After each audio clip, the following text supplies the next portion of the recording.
எந்த ஒரு மசாலும் இல்லாமல் ரொம்ப ஈஸியான முறையில் இந்த குழம்பு செய்யலாம். ஆனால் இந்த குழம்பு செஞ்சு முடித்தோடனே லாஸ்ட்டாக ஒரு கண்டி சோறை அதில் போட்டு நம்ம பிரட்டல் சாப்பாடாக எடுத்தோம்னா செம்ம டேஸ்ட்டாக இருக்கும். வாங்க அது எப்படி செய்யலான்னு நம்ம வீடியோக்குள்ளே போகலாம். ஃபஸ்ட்டு ஒரு கடாயில் நல்லெண்ணெய் சேர்த்துக்கோங்க. அதில் கடுகு, உளுந்தம்பருப்பு, நம்ம கறிவேப்பிலை, 8 வத்தல் நான் கிள்ளி போட்டிருக்கேன். காரம் இருக்கும்னு நினைக்காதீங்க, கண்டிப்பாக காரம் இருக்காது. சின்ன வெங்காயம் நல்லா தட்டி சேர்த்துக்கோங்க, அப்படின்னா தான் சுவையாக இருக்கும். தேவையான உப்பு சேர்த்து 2 ஸ்பூன் இஞ்சி பூண்டு பேஸ்ட்டு சேர்த்து நல்லா வதக்கு நல்லா வதக்கிக்கோங்க. அது கூட 1/2 ஸ்பூன் நான் மஞ்சள் பொடி சேர்த்துருக்கேன்.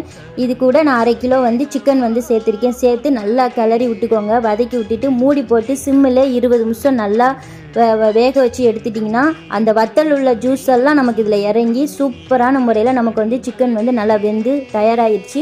இது லாஸ்ட்டாக இறக்கும் போது பார்த்திங்கன்னா கொத்தமல்லியில் மிளகு பொடி போட்டு இறக்குனிங்கன்னா சூப்பரான நம்மளுடைய பள்ளிப்பாளையம் சிக்கன் தயாராகிடுச்சு.